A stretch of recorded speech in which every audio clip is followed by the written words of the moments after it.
role in this talk, and I'm going to spend most of the time when I'm speaking about something that's already been published, or as we've thought about it for much longer. I've handed Arshad the more difficult part, which is focusing on some research that we're right in the middle of, the stuff that we're doing in Serbia and Bosnia. Just before I start, this is a collective project.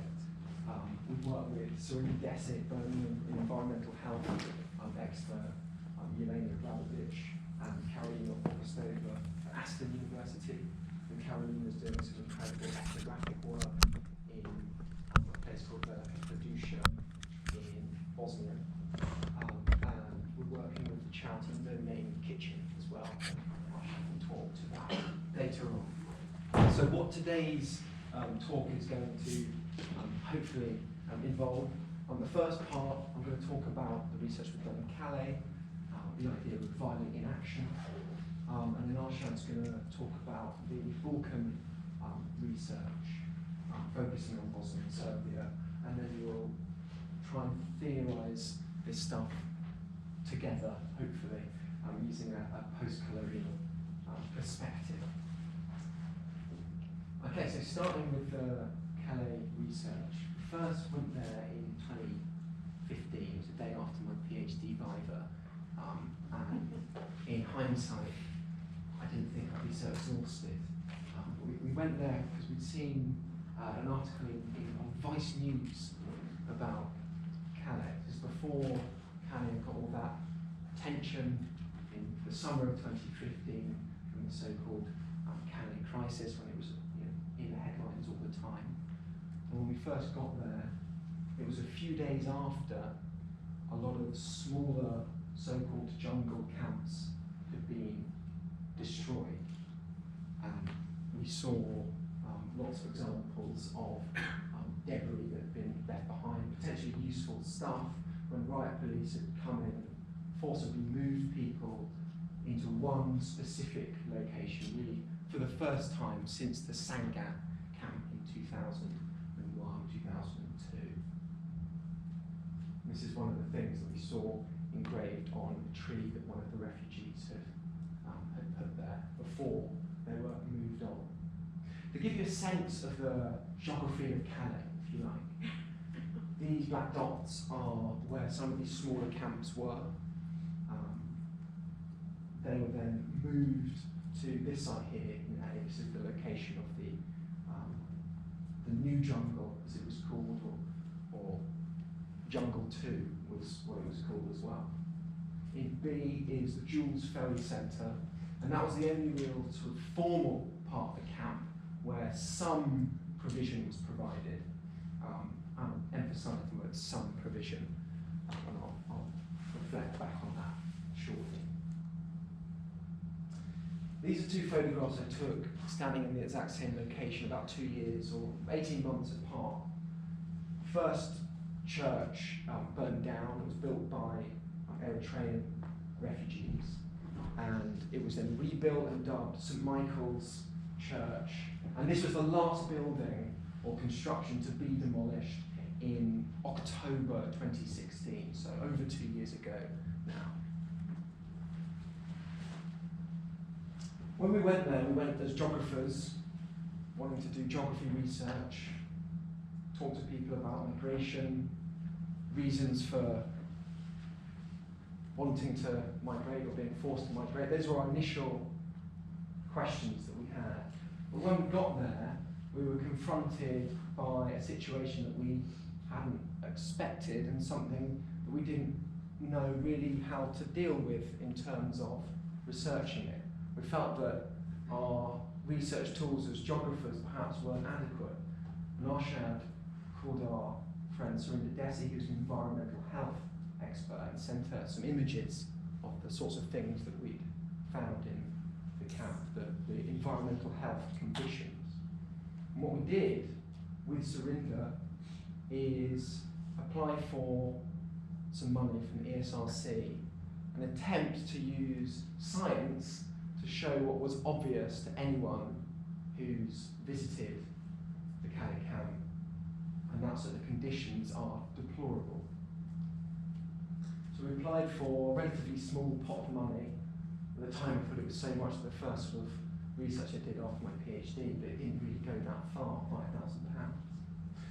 What we did was choose 11 different sites throughout the camp, and we did environmental health surveys with people who were in these sub-camps, and these sub-camps were often made up of groups of the same nationality, or at least speaking the same language. And as well as interviewing people, running focus groups, asking about health conditions, we also, with Surinder's help, took food samples, water samples, and also air samples, and took that back to Birmingham University and run a number of tests in the laboratory there to try and measure the amount of, for example, bacteria or PM 2.5 in terms of the air. I'm going to take us through some of the empirical findings.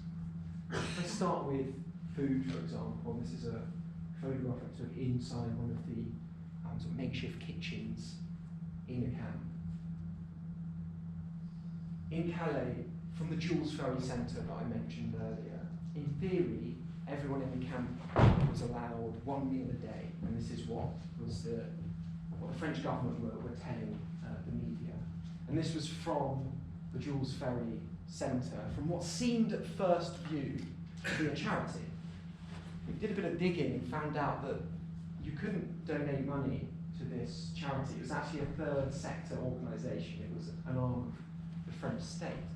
Why this is important is because in actual fact, only around 1/3 of people in the camp at any time had access to this one meal a day, which meant that hunger was very much present in the camp. And especially at the beginning, before lots of humanitarian organisations turned up, often grassroots. This meant there was a lack of food, and this has had direct environmental health impacts. What I mean by that is often people would store food, they'd pool it together amongst a group. It may be a group as large as us, for example, and you pool your resources and make the food that you're given last a number of days. Especially in the summer, this was particularly dangerous because there were no fridges, there was no safe way to store the food. Surinder, who led this part of the research, when she's not teaching students about environmental health, she does food inspections to restaurants, to music festivals, that sort of thing. So she applied that expertise to this setting. And what we found is there were a number of harmful pathogens present in the food, unsurprisingly, perhaps. Pathogens that cause gastrointestinal illnesses, vomiting, having the shits, which of course immobilises you apart from anything else, it makes it difficult to move around. The same for not having anywhere to wash your cutlery. When we think about water, there wasn't enough water supply in the camp as well. When we first got to the camp, there were around 1,500 people living there, and there were only a couple of places where you could get clean water. By the time we did the environmental health study, the population was around 3,000, and there were only 5 water points. This did increase to a lot more water points later on, but the population also increased to a maximum of 10,000 by the time the camp was demolished. What I think is interesting here politically is we're talking about a country that's the 5th or 6th richest in the world. It will be relatively easy to provide basic standards of care, such as water. So a deliberate political decision has been made to not provide what is so obviously needed. In terms of water, because they were so far away from where people were living, the site's about 1.5 kilometres by 0.5 kilometre, people had to carry water a long way, and often they would use containers that weren't suitable from an environmental health perspective to carry water. This, for example, is a sort of a stark example. There's a chemical factory next door, And this is a container that used to be part of that. Interestingly, one of the smells that you'd smell in the camp, along with the effluents and the burning rubbish, sometimes you would smell the chemical odour from that factory. We run some tests on the water, and again we found different pathogens, different bacteria. I can pronounce E. coli, I won't attempt the others. This is a horrible slide. I was editing it on the train on the way here. We've all been to music festivals perhaps, and perhaps are familiar with the idea of dirty portaloos and so forth. This was a constant problem in the camp. There simply were not enough toilets, something as basic as that. We looked at the number of toilets in the camp and compared it to United Nations regulations set out by the UN and by the Sphere Project for the number of toilets. And the number of toilets in the camp were nowhere near sufficient. In an emergency situation, you're supposed to have one toilet for every 20 people, so we would have 2 or 3, for example, in an emergency. In the survey that we did, there's one for every 70 people, and to be honest, most of them look like this anyway. They weren't being cleaned enough. So there was a weird situation where there was some provision, but like with the food, there wasn't enough. And I think that's interesting in terms of how this space was governed at a sort of minimal level.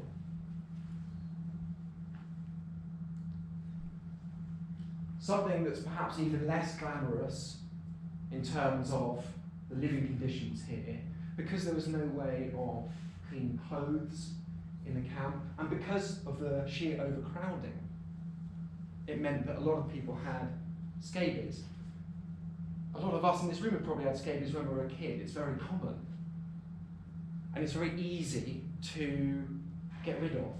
You simply cover yourself in a cream, wash your clothes on a high heat. You might need to do that twice, do doubly sure, and then it's gone. What's particularly nasty about scabies is it affects you the most at night. At night time is when these pathogens come out. They've laid eggs under the skin, and it's incredibly itchy. And the reason the scabies were there, again, is because of a lack of basic health standards. In terms of air, we've got some data on this that we've not done anything with as yet. We were carrying around a couple of devices that recorded the PM 2.5, I think PM 10s as well. And they were extremely high, just off the chart. Partly that's because of, in order to keep warm, people were burning fires. It was also close to a large motorway as well. And so the air was unsafe. And relatedly, there was also, while the camp was in existence, a number of fires that spread throughout the camp. Again, this is a completely unregulated space. The shelters themselves, certainly an example of agency and resilience, and you can look at it from that perspective, of course, but they were utterly inadequate in terms of protecting people from the elements. This is a quote from one of the people we interviewed from Sudan. When I arrived at the jungle, suddenly I find that people are living like this. I thought to myself, is this really Europe? This is Europe. This is France. For a long time I thought that people didn't live like this. People are living under a tree.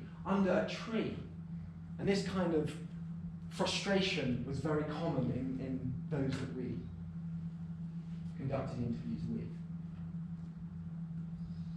So in terms of thinking about this theoretically, or as an academic, something that we were taken by was Galton's idea of structural violence. And the more that we found out about what was going on and could provide some kind of scientific evidence, the more that we saw this as a form of violence.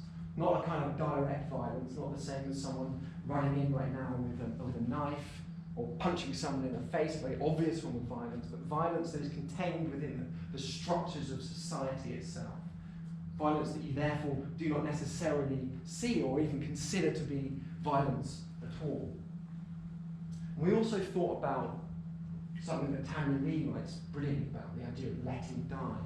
It comes from Foucault's let die, make die distinction. No one's being or was being made to die in Calais. This was not an example of sort of a Gambian bare life where people are utterly stripped of all political relevance and can be killed with impunity. Rather, what we were arguing was that people were allowed to be injured or to draw on Mbembe's work. There was a case where people are being allowed to be wounded, where injury itself has a kind of political relevance, not necessarily the abject killing of people as we've seen in another incarnation of the camp in Europe many decades earlier.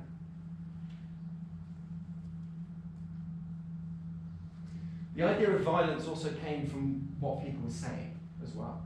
It wasn't just a theoretical idea.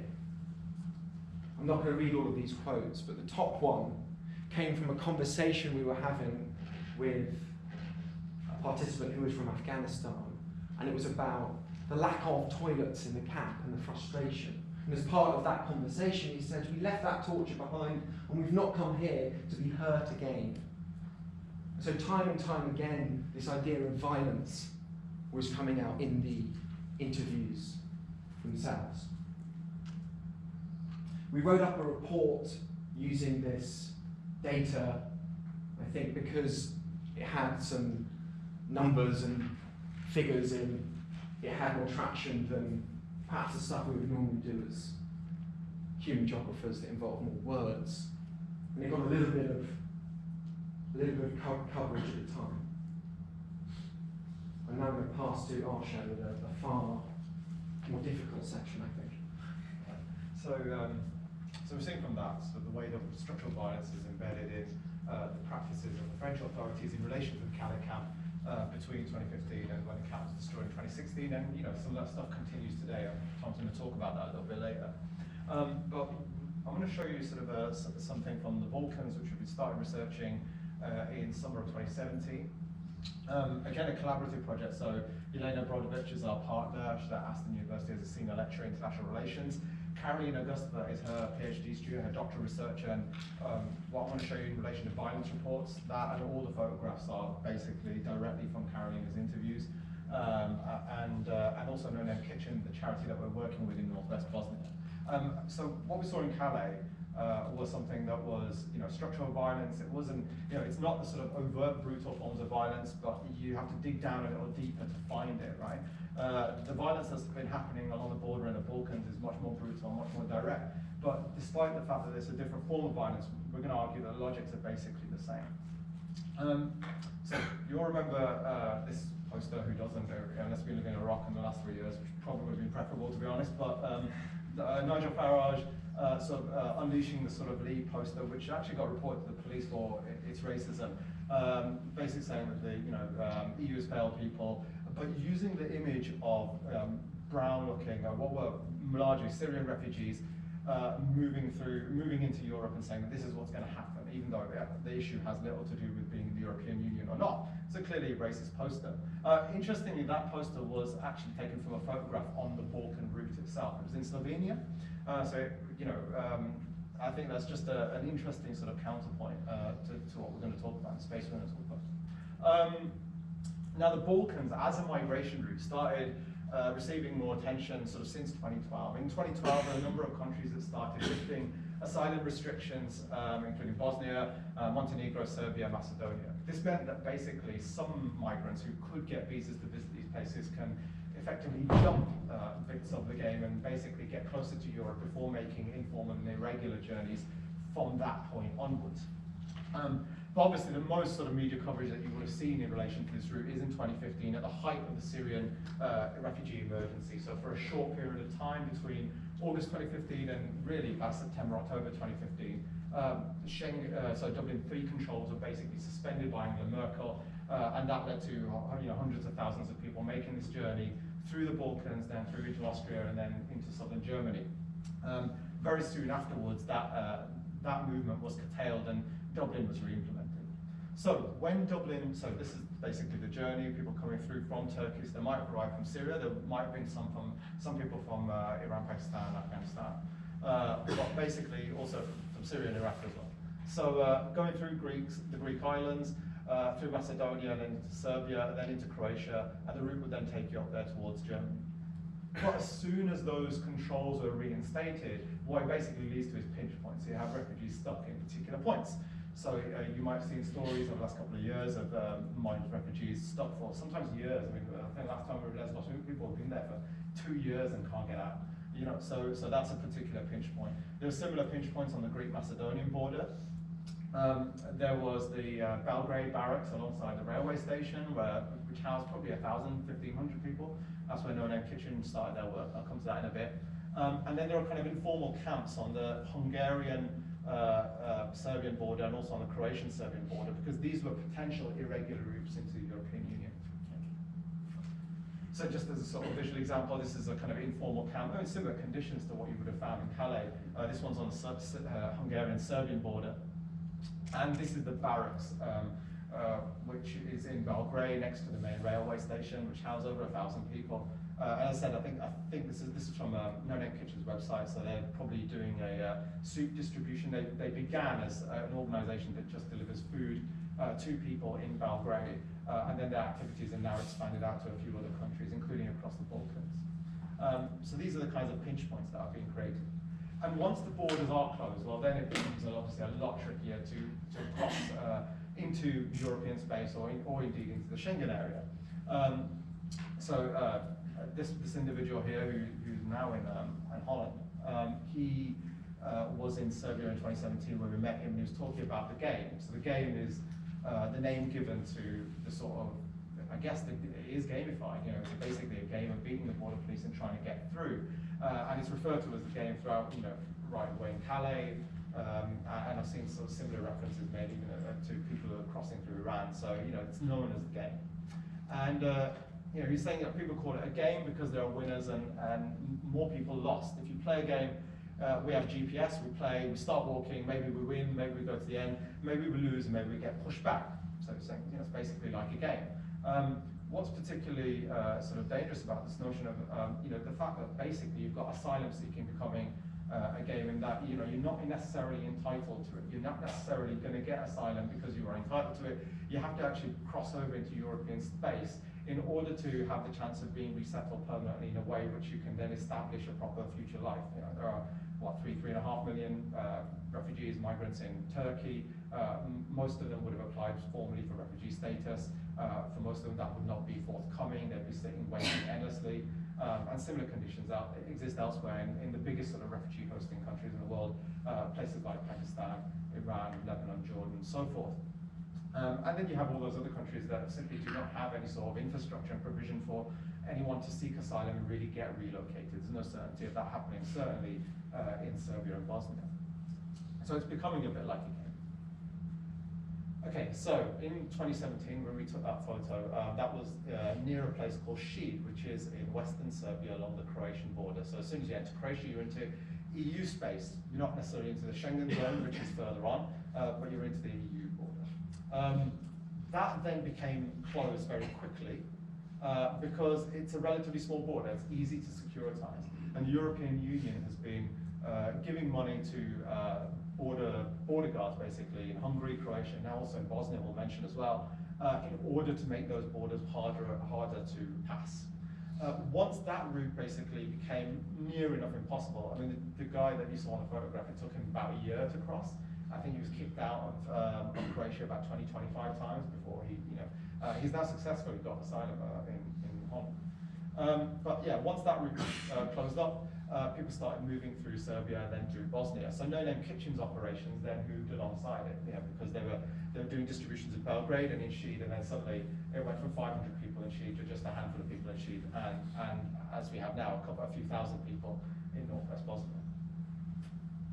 So this is just a close-up of that area. This is where we're doing field research, and also where Carolina has been working with No Name Kitchen for a period of a year until January this year. So Velika Trduša is a small town in the northwest.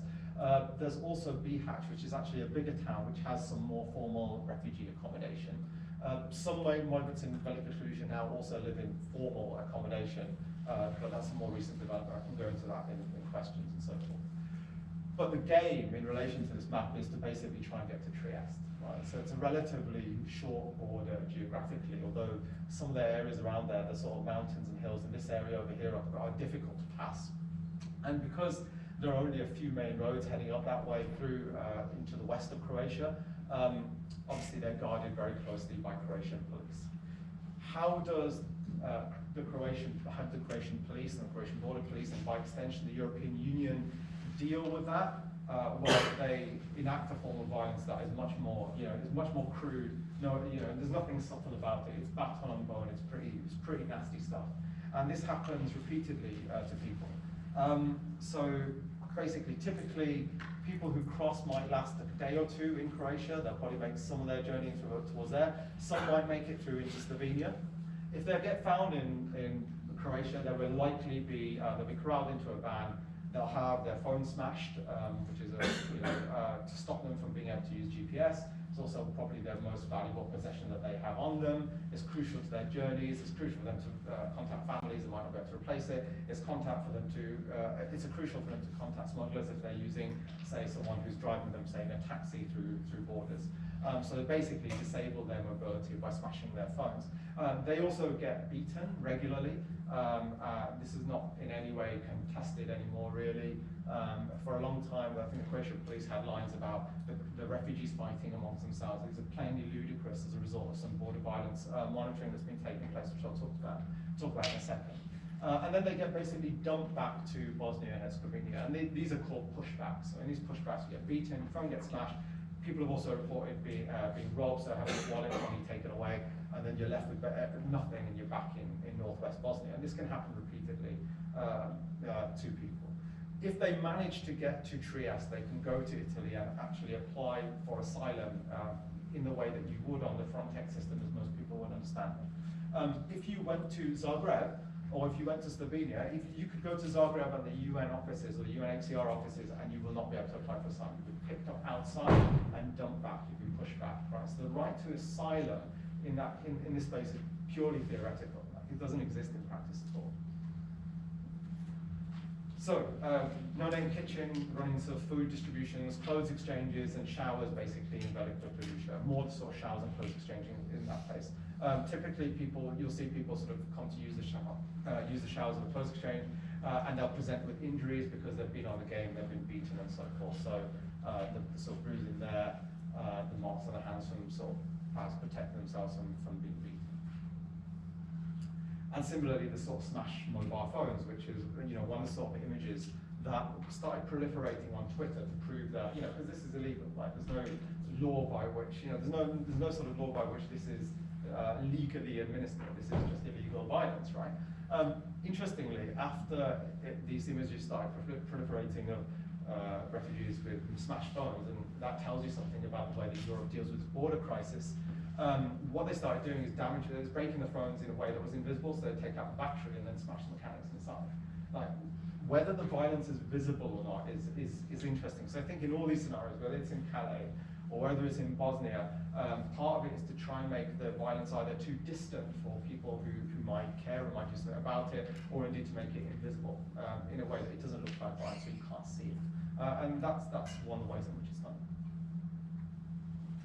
Okay, so No Name Kitchen, set up as effectively a Spanish charity. The sort of directors, as much as it's not massively formal, but the people who run it are basically largely from Spain, also from Germany. And they started in the Belgrade train station, trying to provide meals to people who were simply not getting any sort of food support in Belgrade in 2016. They then moved their work to Šid on the Serbian-Croat border. Now they've moved to Velika Plodusha. They've also moved to various other places in Europe and can perhaps answer questions about that afterwards. So the main things that they do, they provide showers. There's an interesting politics about providing showers and providing facilities when you've also got major aid agencies that could potentially do it, but they might see this as too small for a couple of thousand people needing showers, not a huge problem if you're MSF and you're dealing with cholera for potentially hundreds of thousands of people elsewhere in the world. So small charities sometimes are left to sort of step in.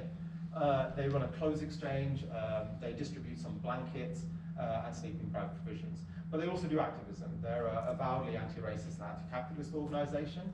And the sort of most significant activism they've probably done the last year, I'd say, is their help on border violence monitoring, to try and pick up some of the reports. And remember, this will only be perhaps a small section of the sort of actual border violence taking place. But they've started to have a facility, along with some other organisations such as SOS and Are You Serious, to document that border violence. And Carolina was doing that for the best part of a year, from January last year to January this year. Okay. The formal sort of collection, any sort of a data collection on this, that started being published, I think started in July or August last year. And they were documenting between 100, 200 cases a month from activists, large in Bosnia, but also in a few other places as well. There's a couple of activists working in Croatia and in Serbia. Okay, so this is, if you go on borderviolence.eu, you'll find sort of all the incidents catalogued to date. You'll find a sort of marker. So this incident took place on the border between Slovenia and Italy. And if it was inside Italy, the person, well, I mean, if you get right inside Italy, then effectively you'll be safe, you won't be pushed back. And then they collect this sort of information. It's a bit of a rare case because I picked it at random when I last presented at Warwick, actually, and in that it actually took place inside Italy. And there are some rare reports that even people who've crossed into Italy, but they're very close to the actual borderline, were just handed back to Slovenian border guards, deported from Slovenia to Croatia, and then from Croatia dumped back to Bosnia. So it has things like the date, time, the location, who was involved in this case, 7 men from Afghanistan, what their ages were they minors? Yes, they were under 18, so yes, they were minors. What kind of violence was used? They were beaten with sticks. Who did it? 2 Italian police officers, Slovenian police officers, and Croatian police officers. This is pasted right from that website. Was the intention to ask for asylum expressed, which has legal ramifications? In this case it was, and obviously in most cases it will be, and that will obviously be denied. The Italian police denied the request. The police officers from Slovenia took fingerprints and did not accept the request, and Croatian police would not ask for asylum, so they knew they were then going to get sent back. So these are then documented in a systematic way. Photographs are also taken, so this is some of the photographs I find quite difficult to talk about. So Carolina took all these photographs, and the case that you just saw is the one on the right-hand side here. It's pretty indiscriminate, and sort of women have been both sexually abused and also beaten as well. And there's also been, children being affected. I think in this particular incident, Carolina told me, she did the interview and took photographs. An adult who was holding a child was beaten and fell to the ground, resulting in the bruises that we see. I think another interesting aspect of that is, we spoke to the head of a large medical charity that operates in India, and he was saying that what often happens is Frontex, which is the EU's kind of border enforcement agency, they don't have jurisdiction to go to any country willy-nilly. They have to ask permission. And so they'll notify Croatia, because they'll be aware of these reports. They'll notify Croatia that we're going to be at the border zone in a couple of weeks' time. And according to the head of this medical charity for the area, the local police will, the head of the local police will notify the police saying basically, look guys, for the next 2 weeks, just cool it with the border violence. And so lo and behold, when this gets inspected, officially at EU levels in Brussels, this isn't acknowledged as a form of violence, despite a lot of NGO reporting. So bring it back to Calais, theorising this kind of violence again. Although the technologies are different between the violence that Arshad has just talked about and the violence that we've talked about in Calais, the logics are similar. And I think this is sort of early stages of working on this idea, but we think that what pins this together is the politics of indifference. It's obvious that what's happening in Calais is, or happened in Calais, but I'm going to talk about how it's still going on shortly. It's obvious that this is, to not use academic language, is not on. It's obvious that what's happening in terms of beating men, women and children up is also deplorable. It has been talked about in the media. Politicians are aware of it. But perhaps the driving force behind it is simply indifference.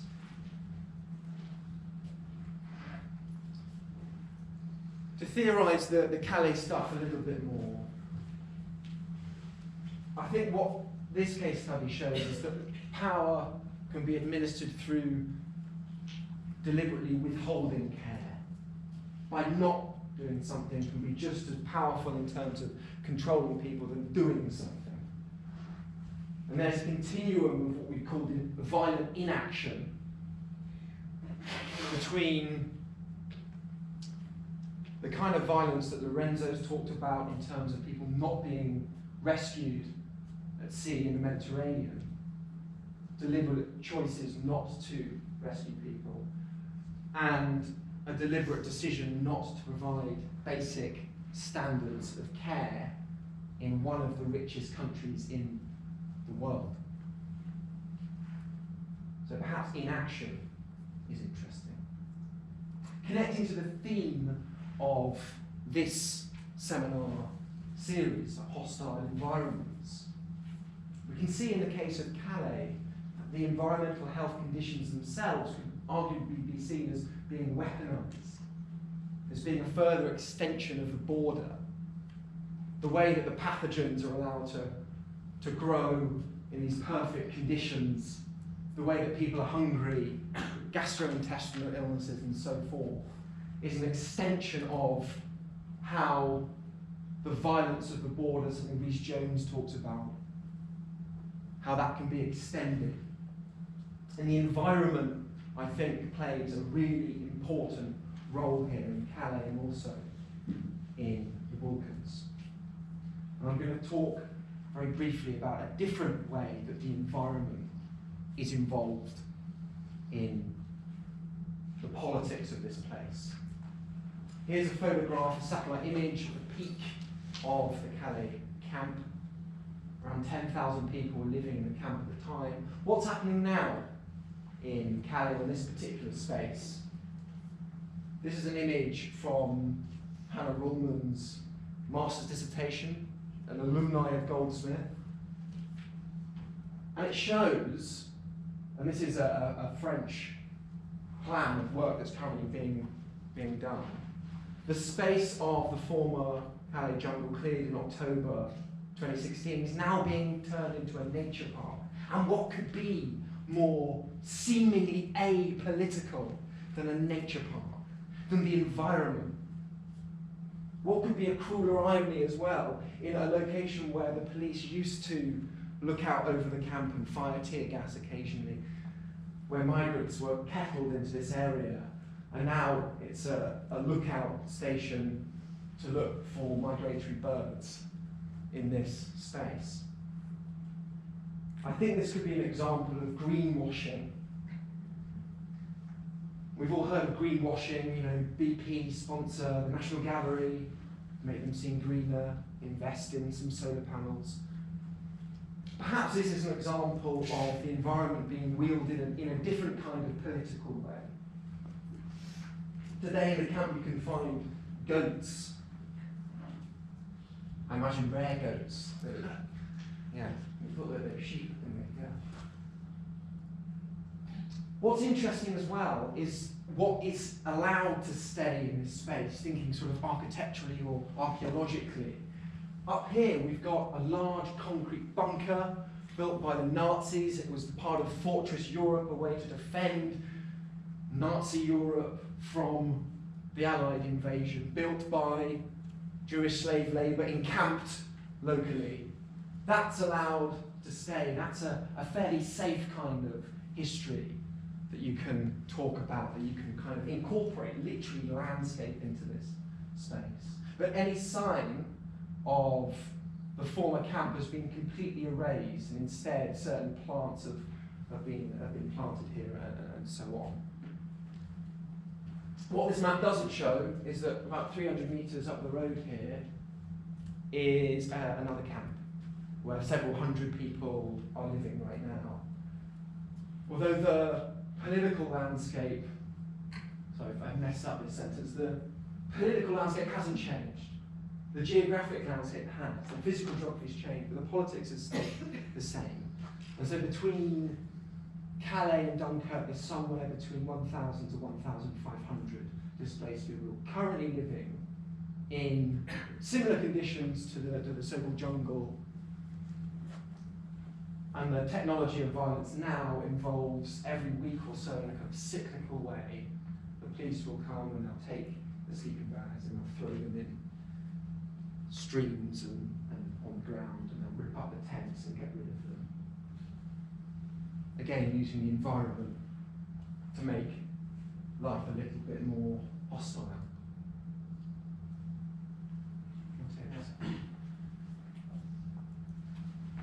So I think, I mean, it's interesting actually, isn't it, that it's now become a sort of nature reserve, and just like tracing the whole story of Calais.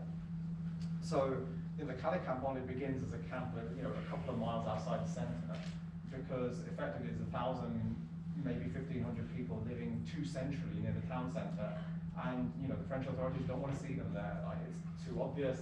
It's obviously locals. It sort of demonstrates that, in that sort of notion of sovereignty, that France can't control its border or whatever. So the implications for what people imagine to be French sovereignty. And so, we don't hide the problem. Okay, well, fine. They can only sleep in this sort of, half kilometre squared or whatever, 2.5 miles out of the town centre. That becomes the infamous Calais camp. But then, I think that we were there for the first 2 weeks that we were there. I think that right at the end, I remember even then, there were a few journalists, and there was a farmer offering flyby sort of flights over the camp for aerial photography for €50, I think €50 or €60. And I think that basically what happened is it did the opposite. So instead of actually making it invisible, it became really visible because it became a sort of a spectacle, a squalor. Like, suddenly you've got this, what you have is a migrant black space in the middle of a white French suburb, in which any sort of normal conditions that you can expect in relation to health, in relation to the well-being of citizenry, there's a complete distinction, demarcation, right? And I think that in itself undermined also, the French notion of itself, of France. So, as we wrote in a recent paper, sitting in the Calais camp with its enforced squalor, heavy police presence, it's hard to miss the irony of the French national tripartite motto, liberty, equality, fraternity, in a space so thoroughly stripped of these values.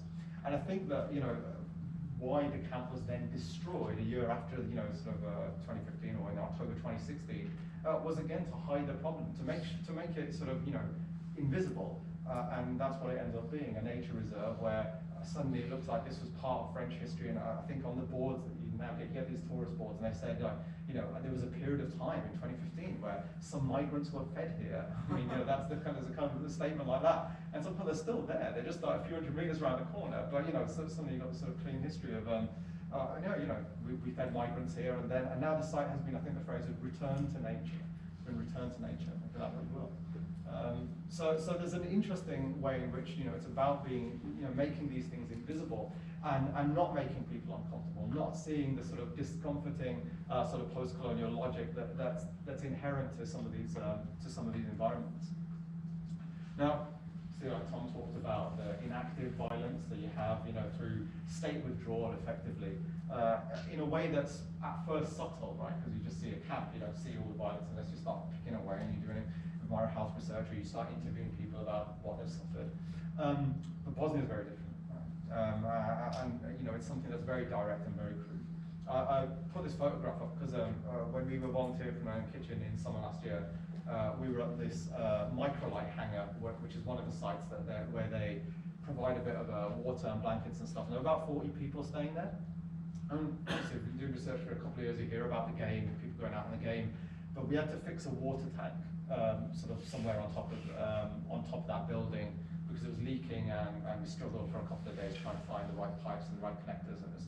But on this particular day, I've never actually seen people prepare for the game before. And there was a group of about 20 people that were basically setting out at the same time. And you could cut the atmosphere of the night. Like, it was so tense. People weren't talking, they were just quietly sort of mending, sewing up bits of their jacket, making sure that everything's there, and people are sort of looking down on the floor and just contemplating, we're going to go out tonight. Because the likelihood is, there's probably a 95% plus chance that they'll last a couple of days out there, they'll get back, they'll get beaten, or some of them will get beaten. Apparently you're more likely to get beaten if you speak English and you communicate with the guards. Maybe their logic, perhaps they speculated, was that maybe they think that that's the person leading them because they speak English. And then they'll be dumped back. So they're going to go through a really violent episode in a few days' time. And I think the sort of sad truth is the violence works. It's an interesting senior official at a major international NGO that was there saying that the thing is the violence is working. It's reduced numbers massively. Because after a couple of times of experiencing that, most people won't want to do it again. But this is the way in which the border is being enforced in that brutal fashion. But I think it's also, I think we can look at sort of the way, the technologies of violence, and the technology is also government control, and all the sort of Foucauldian and post-Foucauldian analysis is really, really good at that. Foucault's very good at the how, I think a little not quite as good at the why.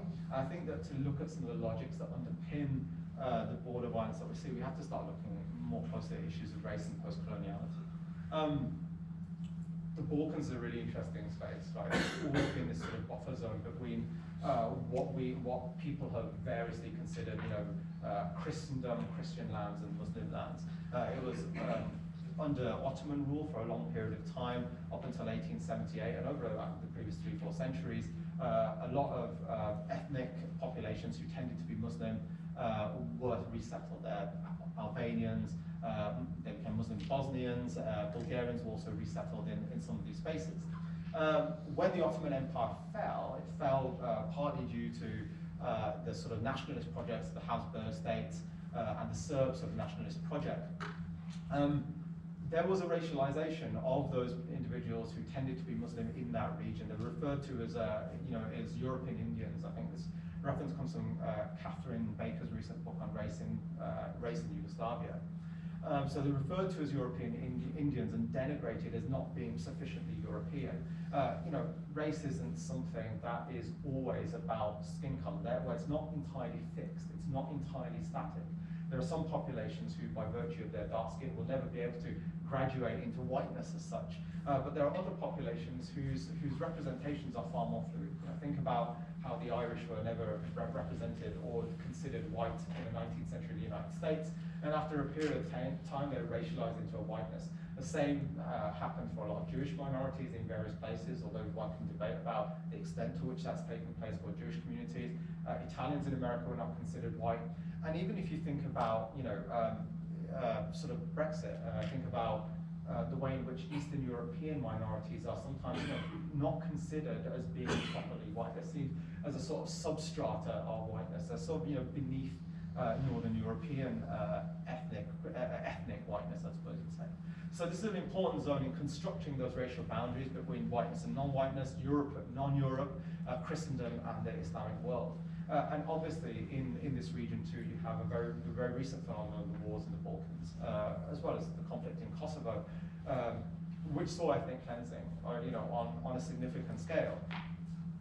Now, I want to return with that in mind to some of the violence reports. Some of these are a little bit difficult to read, but there are moments through which, specifically, the Muslimness of those who are being attacked physically is evoked as a rationale or justification for that violence. So this one here,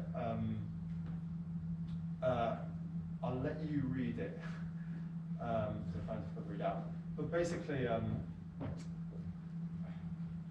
the person informed the police that they were Muslim, and they removed their headscarf as well as beating the individual who was female. And they said that this is the last time you wore your scarf here. This is not Afghanistan. Here is Slovenia. This is here is no Islam. So this is Slovenia, in Slovenia. Another example here, and its photograph was used earlier. It's in relation to this specific case. So when the person was, they were asked whether they were Muslims or not, and when they confirmed they were physically attacked. Started beating us. I said, why do you do that? This place is Europe and you don't do that. Understand I'm a man, I'm like you. I'm not an animal. And he said to me that I'm an animal. He used electricity and also bat. I think there was a case, there's a couple of cases also where specifically the evocation of terrorism, you're a terrorist, is sort of part of that racialization of Muslim minorities. So, third one here. Okay, this is one where terrorists are specifically mentioned. But the police officer administering the violence says, the Muslims killed my father during the war. So you can see this sort of layer of violent conflict and contestation being built upon through another layer of violence and violent sort of contestation. It's verbally abused, kicked and so forth, and then said, I asked them why that happened because I'm not a terrorist, I'm a refugee. They were acting like we'd be terrorists. So this sort of racialization of Muslims as being barbaric, as being terrorists, as being people who don't fit in Europe, are literally, directly evoked in relation to the violence that's meted out. I think that can't be missed. I think Europe's identity crisis of what Europe is partly, or to a very strong degree, juxtaposed against a non-European Muslimness that it doesn't see as part of Europe's own identity. And that is played out in the Balkans specifically. A lot of people who are Bosnians might consider themselves white despite being Muslims, but that can be confusing to those who might see a sort of distinction in some ways between the two.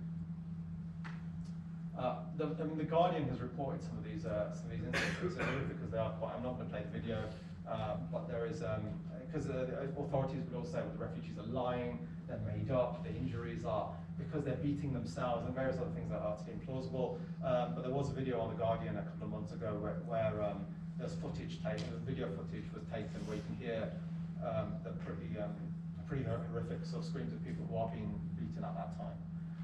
And Angela Merkel, the EU is not completely aware of this. When we were there in summer in September 2018, we bumped on more than one occasion, bumped into senior EU officials. The largest EU mission outside the European Union is in Bosnia. The EU absolutely knows what's going on.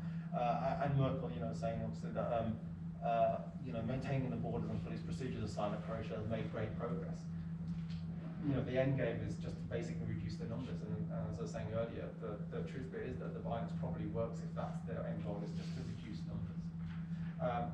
But it's that same logic that's being used in relation to activities in Libya and other externalizing of EU borders. I think it's also worth at this point evoking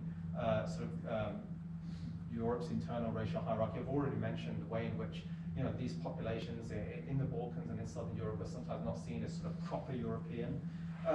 But there's also something interesting about the way that their territorial space and sovereignty is utilized in order to enact border controls effectively more for the Northern European states, who are likely to be the recipients of asylum seekers and refugees, or indeed of migrants, of economic migrants perhaps.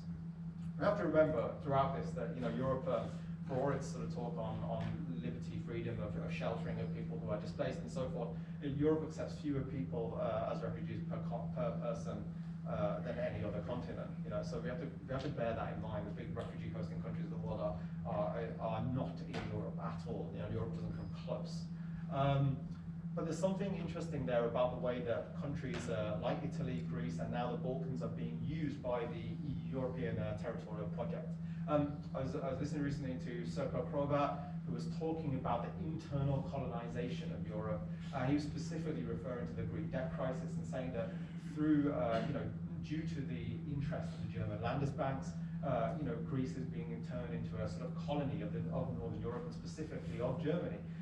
being made to carry debts that it can't afford to pay back, and then a spiraling debt situation made worse by austerity that it can't basically get out of. It's being strangled for the sake of its Northern European counterparts. There's similar sorts of things in relation to migration. I mean, Italy and Greece, I think that was the Italian foreign minister under Renzi's government that said that Italy and Greece are victims of geography due to the Dublin Agreement, which means that basically asylum seekers should be applying in the first countries in which they land. And he said, well, that geographically puts us at a disadvantage. We have to accept all the asylum seekers.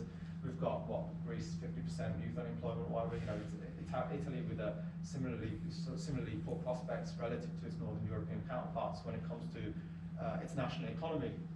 And we see, though, it's not just within this zone. We see in Libya, the European Union basically is paying for advanced sort of border control technologies and is actually paying guards there in Libya itself.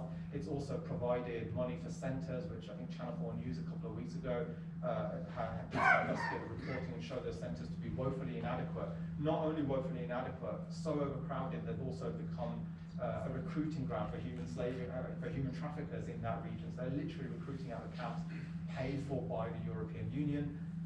Those of you who follow this story closely would have noticed that last week the European Union was in a conference with the African Union trying to provide billions of pounds of billions of euros of aid as leverage if the African Union countries agree to have refugee camps in Central Africa and in North Africa. And the African Union today is resisting this being used by Europe in that way. So you see this sort of externalization of the border in a way which does echo sort of colonialism to some degree, of other countries having to then do the dirty work of Europe because it wants to cut down on numbers. And there's also something similar happening in these countries as well. So I think there was a news story just 2 days ago of the Hungarian police who've been implicated in and criticised within EU circles themselves for their treatment of asylum seekers. They will now be training, apparently, Serbian border guards in Bosnian border guards in basically securing the Bosnian border. So we know the Bosnian border forces also receive funding from EU and training from German partners and being given technology by them. So you see this sort of EU technology being rolled out to states, including Bosnia, who are not in the European Union and really have no prospect of being so, but as part of that border technology expansion. Okay, so final thoughts. Right. Europe struggled to disentangle race and nationhood when imperial fervour and logics are still evident across the EU's borders. Yeah, so basically I think that, from this point I'm trying to say that you can't disconnect Europe's immigration policies with that sort of racial logic that underpins it. And I think that's absolutely clear whenever you see any movement that's trying to run on an anti-immigration ticket, any politicians trying to run on an anti-immigration ticket, or indeed any politicians that don't consider themselves particularly right-wing, trying to enact policies to placate a public that does have views that are xenophobic and racist and anti-immigrant.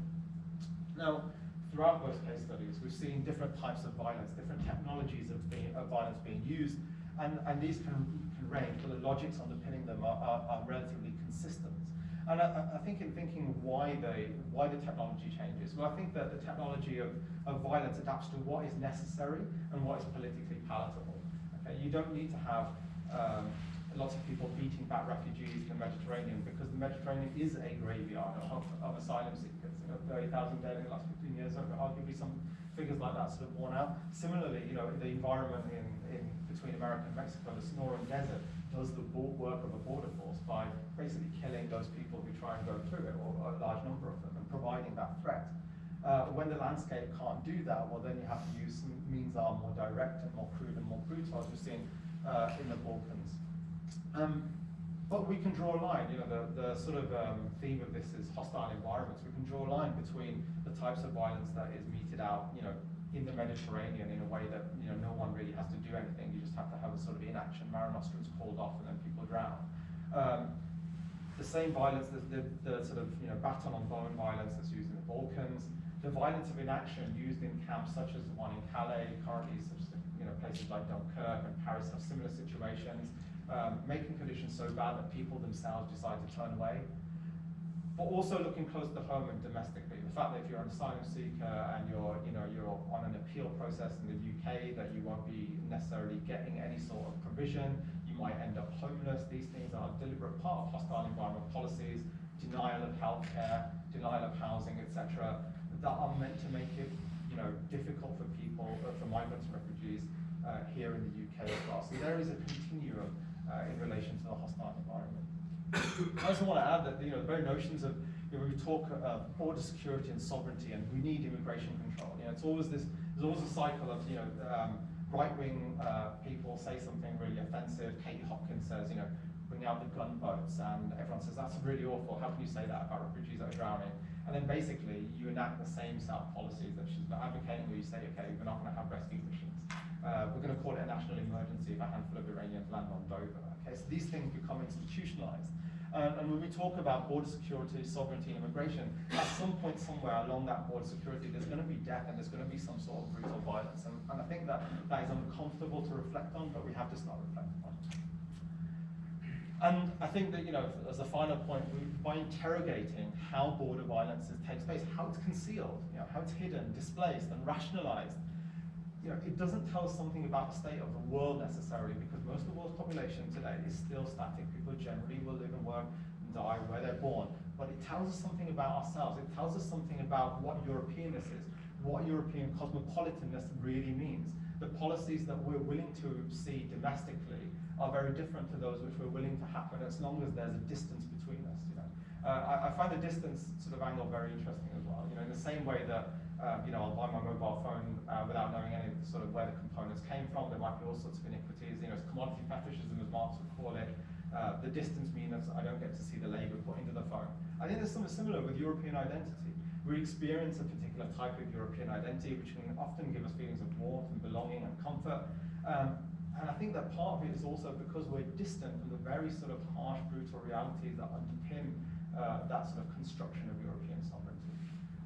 And that this is basically racialized. So that is there. Thanks.